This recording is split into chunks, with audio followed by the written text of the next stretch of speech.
Merci pour votre fidélité à Moto TV. Mesdames, Messieurs, voici votre journal. À Lomé, en territoire de Béni, au moins 14 civils ont été tués dans une attaque des hommes armés sur un centre de santé local. En dehors des cas de décès, certains patients sont portés disparus avant de s'envoler. Ceux qui ont commis ce acte ont pillé cette structure sanitaire avant de réduire à cendres cette structure. Les forces armées de la RDC attribuent cette attaque à une milice supplétive aux rebelles de l'ADF. Des déplacés fuyant la guerre du M23 et l'armée congolaise dans les territoires de Rutshuru et Nyiragongo vivent dans une précarité sans précédent dans les sites leur aménagés à Goma. L'on dénote 2 morts et plusieurs cas de maladies. Sur place, l'on signale également l'absence de latrines et de l'eau potable à la base de ces maladies. Voilà tout pour les titres. Restez avec nous pour l'intégralité de ce journal.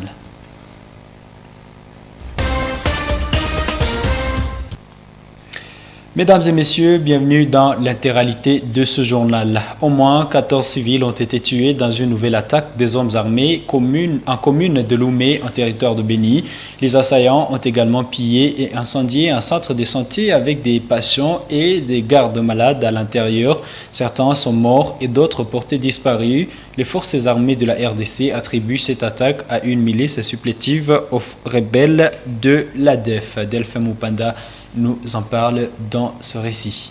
Ce sont les corps des civils tués à Lomé par des hommes armés. Ils ont pillé et incendié le centre de santé de la place où des malades et leurs gardes ont été calcinés dans le bâtiment avant d'aller à Brousse avec d'autres, affirme Koule Boingue Salomon, infirmier titulaire. Il signale que parmi les disparus figure l'un des infirmiers qui montait la garde. Ils ont incendié la maternité et l'hospitalisation. Les gardes malades, nous avons retrouvé 4 corps qui sont déjà calcinés.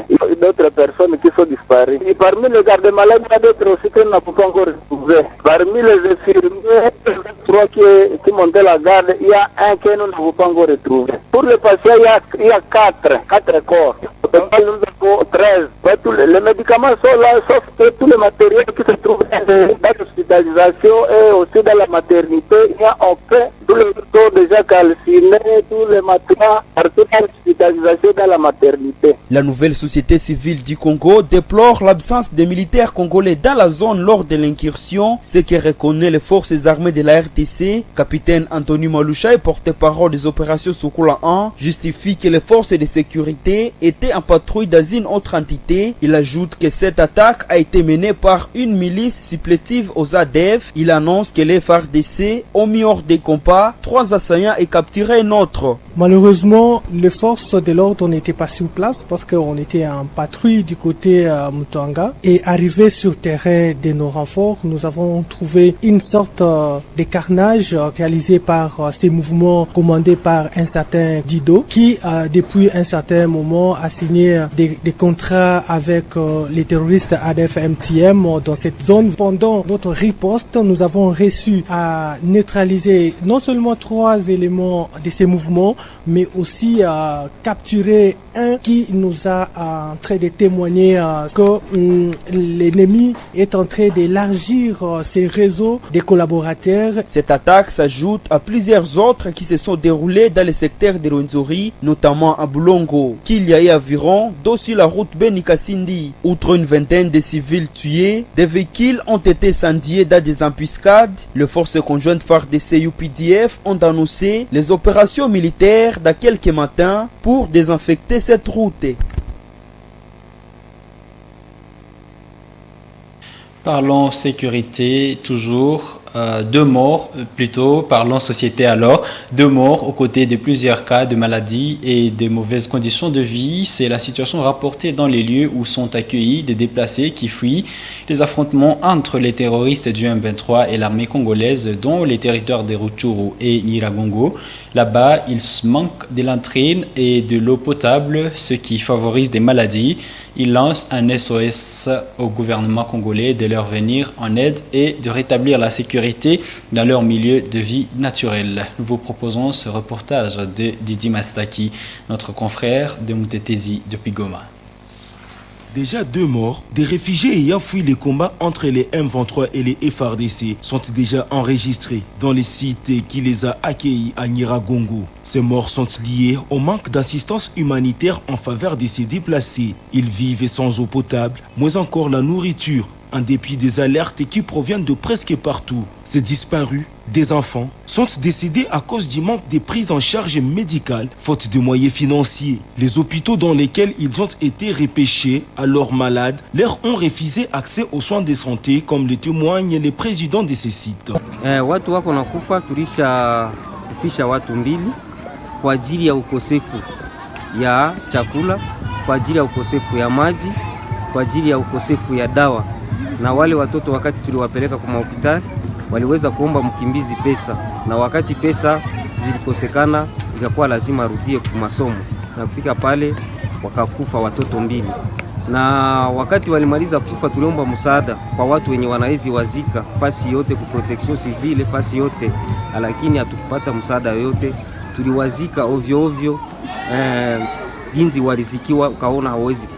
les choses se compliquent pour ces compatriotes rejetés à leur triste sort. Du côté tant du gouvernement congolais que des humanitaires, silence radio. Ils n'ont ni vivre, ni eau et dorment dans des conditions inhumaines, dans des salles de classe, dans une exiguïté ne leur permettant pas d'observer les règles d'hygiène, surtout chez les femmes et enfants qui sont les plus exposés. Ils y vivent sans toilette et sans aucune contingence sanitaire. En dehors de ces 2 morts, cette femme parle aussi de plusieurs cas d'avortement involontaire. Depuis tukimbilia tutoke kwetu Ruchuru, hatuyapata msaada hata kidogo. Probleme ya mai tuko nayo, chakula hatuna, wese hatuna, bashi hatuna, tunalala ovyo ovyo. Mama, baba, mkazana, watoto sie wote tunalala fasi moya. Kwa hiyo inatuletea magonjwa hatari juu ya kifukutu na kusongana. Wamama, maavortema juu ya kulala mubaya ni za mingi sana, tunateseka. Par exemple, siye wamama, munajua kama tunastahili kukuwa napata mai kila saa tunanawa. Saa siye tunapata wakati tunaingia mwezi yetu, tunakosa mai ya kunawa, tunakosa sabuni ya kunawa. Le représentant de ces sites alerte encore les autorités pour, une fois de plus, afin d'avoir une assistance humanitaire pour prévenir tout cas similaire à celui qui s'est produit. Il s'est de signaler que ces patriotes sont dans ces sites depuis plus d'1 mois après le regain des tensions dans le Rutshuru et certaines parties du territoire de Nyiragongo entre les FARDC et les terroristes du M23, soutenus par les Rwandais selon le gouvernement congolais. Diplomatie pour résoudre la tension entre la RDC et le Rwanda, situation caractérisée par plus de 2 décennies de crise de confiance entre les 2 États voisins. En croire le porte-parole du gouvernement congolais, cette voie n'est pas la seule qu'empruntera Kinshasa pour résoudre le problème de groupes armés étrangers actifs dans l'est du pays. Au cours de son briefing sur le mini-sommet tripartite de Luanda tenu jeudi 7 juillet, aux côtés de vice-premier ministre, ministre des Affaires étrangères, Patrick Mouyaya a indiqué que son gouvernement mène 4 fronts pour trouver une solution définitive à l'insécurité dans l'est de la RDC. Hormis les fronts diplomatiques, il a cité notamment le front militaire, le front judiciaire et le front médiatique. Il invite ainsi la population, le peuple congolais, à soutenir tous ces efforts pour aboutir aux résultats espérés. Nous l'écoutons dans ce propos sélectionné par Kraska Koko. On a 4 fronts. Le front militaire qui est tenu, les fronts diplomatiques pour lesquels on vous a donné les éléments aujourd'hui. Il y a le front judiciaire. Parce que pour tous ces enfants qui meurent, pour toutes ces femmes qui se déplacent, ça ne peut pas rester impuni. Ça veut dire que le moment venu, avec mon collègue des Affaires étrangères et de la Défense, nous travaillons sur ça. On va collecter les éléments des preuves. Il faut que tous ceux qui posent des actes y répondent. Et puis il y a les fronts médiatiques. Au Rwanda, c'était un régime à pensée unique. Ici, nous sommes dans un régime démocratique où les gens se permettent de critiquer l'armée. On peut critiquer les chefs de l'État comme en politique, on ne peut pas critiquer le commandant suprême en état de guerre. Ça veut dire qu'aujourd'hui, même vous, le média, vous devez l'intégrer. Il y a une directive du Conseil supérieur de l'audiovisuel et de la communication qui fixe la ligne à suivre. Et donc aujourd'hui, moi, je vois parfois l'ennemi utilise les canaux ici pour passer ses messages et nous infiltrer, s'aimer la division comme ils en ont l'habitude. Et donc, c'est aussi cela votre devoir patriotique et comptez sur nous pour vous apporter les informations comme nous sommes venus aujourd'hui en toute transparence.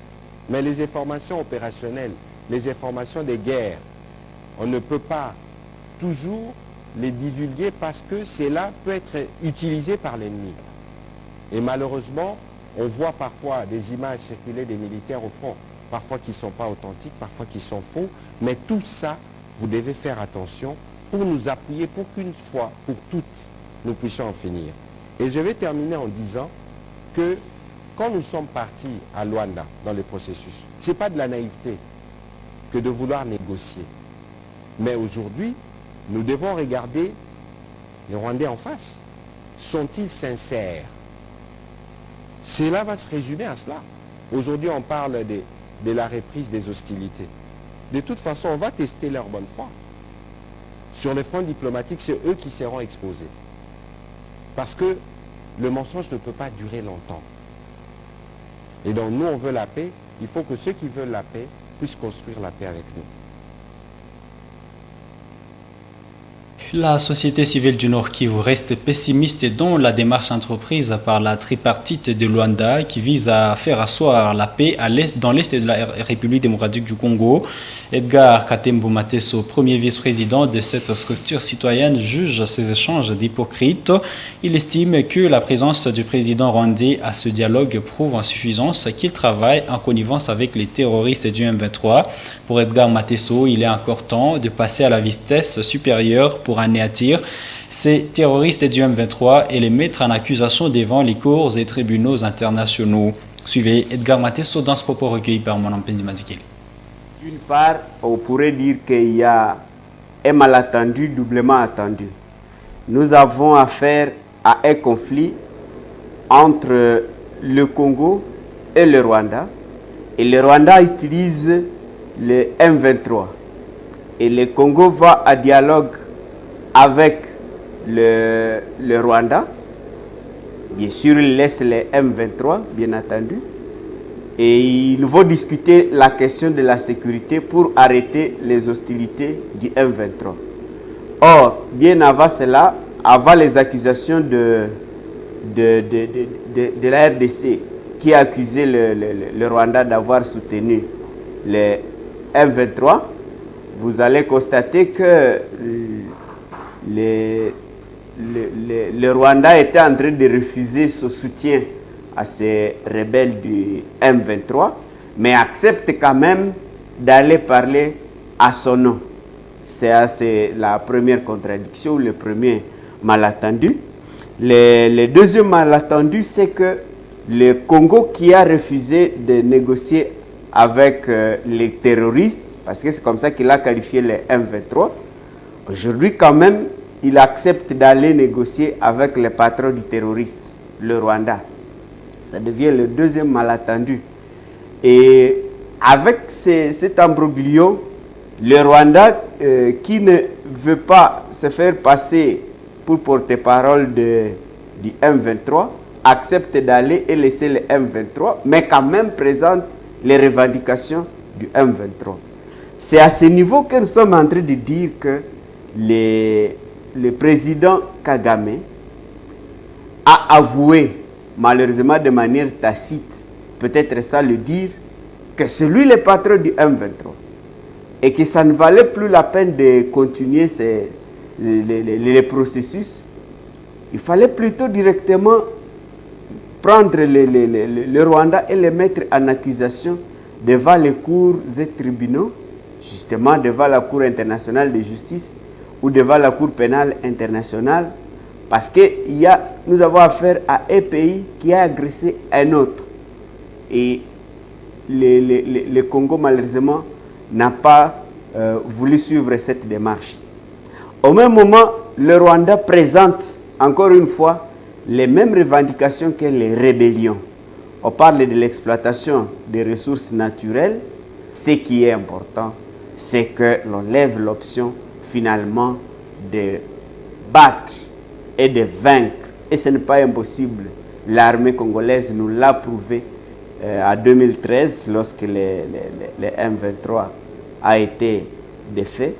Et il est possible donc de finir la guerre sans nécessairement dialoguer avec les rebelles. Dialoguer avec les rebelles, c'est leur donner beaucoup d'importance alors qu'il y a possibilité de les frapper à plate couture et les mettre hors d'état de nuire. Parlons de la religion à présent. Une messe pour la paix a été dite ce vendredi 8 juillet à la cathédrale Mater Ecclesiae de Butembo. C'est l'évêque du diocèse de Butembo-Béni, Monseigneur Sikuli Palouk Melkisedek, qui l'a présidé. Une occasion pour Monseigneur Salvatore Cheruto du diocèse de Noto d'exprimer la proximité de son diocèse à celui de Butembo-Béni en ce moment, caractérisé par une crise sécuritaire dans la région. Suivez ce reportage de Roland Kakimoa pour d'amples détails. Un climat de prière et de méditation a vécu ici à la cathédrale de Butembo. Les cantiques de paix ont été exécutés par la chorale Christ roi de l'univers de la cathédrale. Les fidèles venus des différentes paroisses de Butembo-Béni ont participé à cette messe de paix. Elle a été dite dans une diversité de langues, au vu du public constitué des fidèles du diocèse de Butembo-Béni et ceux venus du diocèse jumeau de Noto. Monseigneur Sikuli Palouk Melkisedek, évêque de Butembo-Béni, l'officiant principal. À son côté, Monseigneur Salvatore Cheruto, délégué de Monseigneur Andono Staliano, évêque de Noto. L'occasion pour Monseigneur Salvatore Cheruto d'exprimer la proximité du diocèse de Noto, meurtri par les atrocités de la guerre. Comme diocèse de l'Upa, vous êtes en train d'endurer la souffrance imposée inutilement par des ennemis de la paix aux populations civiles.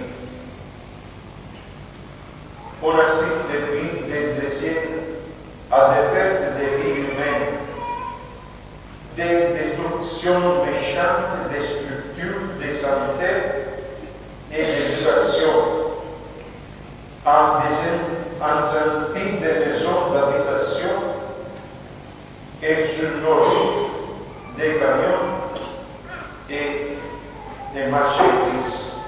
Pour tous ces événements, nous voulons exprimer notre mot de compassion à Monseigneur Melkisedek et à tous les peuples dédiés de ces diocèses, tout en transmettant un message d'encouragement. L'Union de la jeunesse catholique du diocèse de Butembo-Béni était représentée ici par Kambale Mantela, coordonnateur diocésain. Il souhaite que cette visite de réconfort contribue au processus de pacification de la région. Nous voulons que votre visite produise des effets positifs et palpables, puisque les conséquences de cette guerre ont des impacts négatifs sur la jeunesse et la régression de la foi chrétienne catholique. L'ordinaire du lieu invite les habitants du diocèse de travailler pour la paix avec toute sérénité et vérité.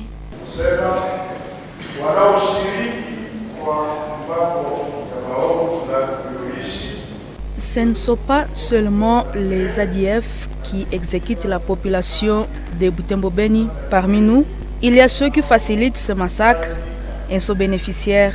En priant pour le retour de la paix, ou mieux en cherchant la paix, j'appelle chacun d'entre nous d'interroger sa conscience, surtout en cherchant s'il est artisan de paix.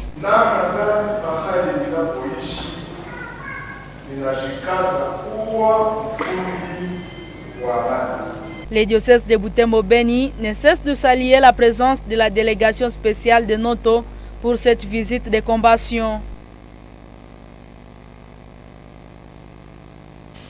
Dans le même chapitre, ce même vendredi 8 juillet, la délégation spéciale des Noto s'est entretenue avec les délégués des fidèles laïcs du diocèse de Butembo-Beni.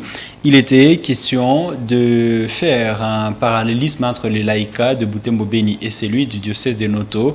Monseigneur Cheruto a félicité les laïcs de Butembo-Beni pour l'esprit de fraternité et du courage pour l'annonce de l'évangile. Suivez.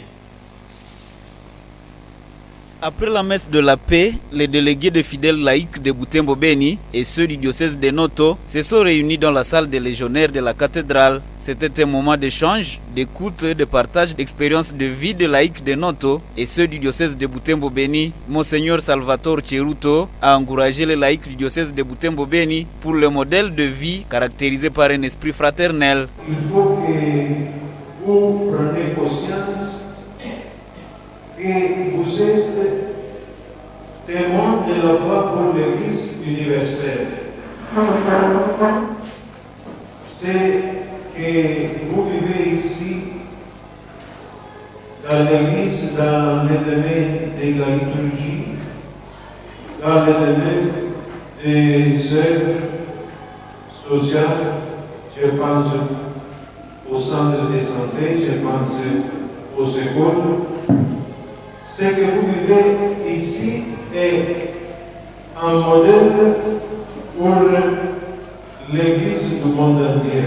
Le délégué spécial de son Excellence Monseigneur Antonio Staliano a demandé aux laïcs de Noto de prendre pour modèle la vie de famille menée par le chrétien de Butembo-Beni. Ici, vous voyez la couple unie dans le mariage. Unie devant Dieu, unis toujours. Dans les souffrances, dans les difficultés, la couple reste unie. Tandis qu'au dehors, on parle toujours de divorce, de liberté, de droit qui, en fait, cancelle complètement la famille. Et si vous voyez que les enfants, ils sont voulus comme un don de Dieu.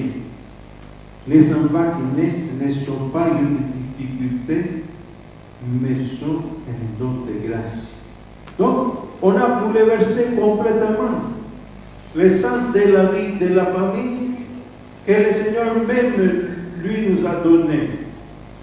Alors, ici à Butembo, d'abord il faut que la famille reste.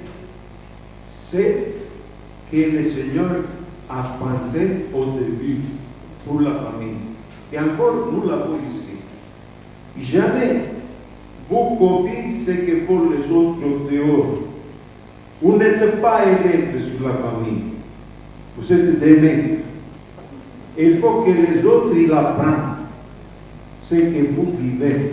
Le diocèse de Noto émet le vœu de voir ce jumelage être renforcé entre la cathédrale de Noto et celle du diocèse de Butembo-Beni. Parlons autre chose à présent. Le réseau pour la défense des droits de l'homme REDO vient à répertorier 13 cas de meurtre depuis le début du mois de janvier 2022. Sur ces 13 cas, 6 ont été signalés pendant ce seul mois de juillet. Maître Mouindo Assivignoa, coordonnateur de cette structure de défense des droits humains, appelle à l'implication des services habilités afin de traduire en justice les acteurs des ces actes. Suivez Maître Ouassivignoa dans ce propos recueilli par Francine Mousseau. On avait de l'insécurité, des gens qui entraient dans des ménages juste pour voler, pour extorquer quelques biens. Mais quand ils commencent à tuer, ça nous fait maintenant mal. Surtout même des structures sanitaires qui sont dévalidées, qui sont visitées. Dernièrement, l'infirmier qui a été tué dans la salle de garde, ce qui nous préoccupe et ça nous étonne. Mais malheureusement, aucune enquête réussie. C'est à cela que nous appelons les autorités judiciaires de mener des enquêtes sérieuses pour que les auteurs soient dénichés et condamnés conformément à la loi. Mais aussi nous appelons les services de sécurité, notamment l'Agence nationale des renseignements, les FARDC, la police, qui ont la mission de protéger la population et ses biens, de prévenir des cas. Pas commencer à faire des déclarations quand on a déjà tué les gens. Nous pensons s'ils pouvaient se mettre réellement au travail, ils peuvent prévenir tous les mal qui peuvent arriver à la population. Lorsqu'il manque les moyens, je dis non, puisque pour d'autres dossiers fonciers, on voit tous les services mobilisés autour des petits dossiers, des grossesses ou des dettes.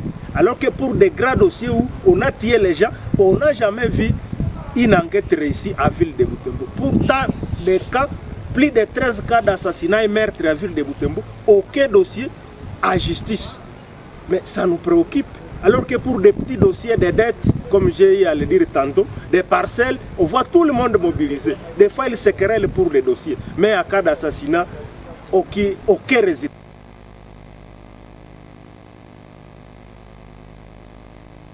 Une délégation du cabinet du député national Eric Kamavou en séjour à Butembo a rencontré le maire de Butembo ce vendredi 8 juillet.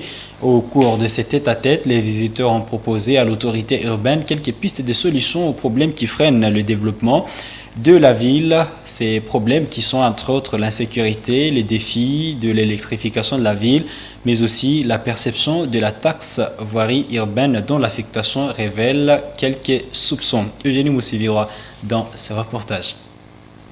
Cette délégation s'est présentée l'après-midi de ce vendredi 8 juillet ici dans l'office du maire pour partager autour des questions qui font objet des débats dans la société. Munie des documents contenant les problèmes notifiés, cette délégation, conduite par Maître Sekera, a relevé notamment les défis de l'électricité à Butembo. Maître Sekera a énuméré par exemple la difficulté de la SDSNK à desservir toute la ville en courant électrique, mais aussi les coupures intempestives qui handicapent certains services, sans oublier ce prix élevé limitant l'accès à d'autres couches sociales.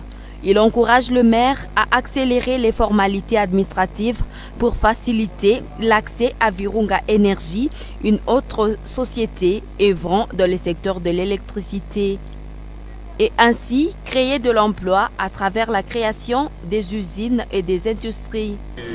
De la nécessité de commencer avec l'industrialisation. Cette question, elle est liée à celle de l'électricité.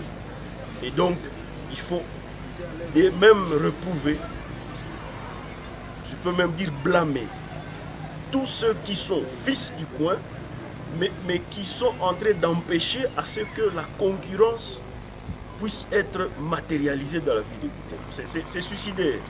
Ça ne peut pas se comprendre que nous avons 15 MW à côté, mais qu'il y ait des gens qui s'investissent pour que ce courant n'entre pas là qu'on en a besoin.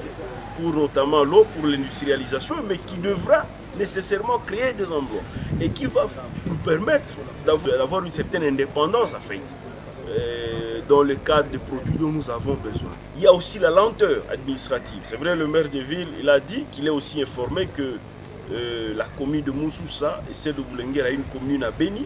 Il est informé, il avait été informé pendant qu'il était à Goma que c'est déjà attribué à la société Virunga. Mais bien entendu, il y a la lourdeur administrative parce que la société Virunga continue à remplir les conditions administratives. Mais nous pensons que si la population peut avoir ce cadre-là, elle peut aider à faire pression et à faire montrer qu'il y a une urgence de travail sur la question. Cette délégation a à la même occasion annoncé l'envie de concrétisation de la mise en place d'une association des consommateurs de courant pour plaider en cas de problème. La délégation a aussi évoqué des soupçons autour de la perception d'une taxe dite voirie urbaine sur des véhicules citernes qui seraient détournés par des particuliers.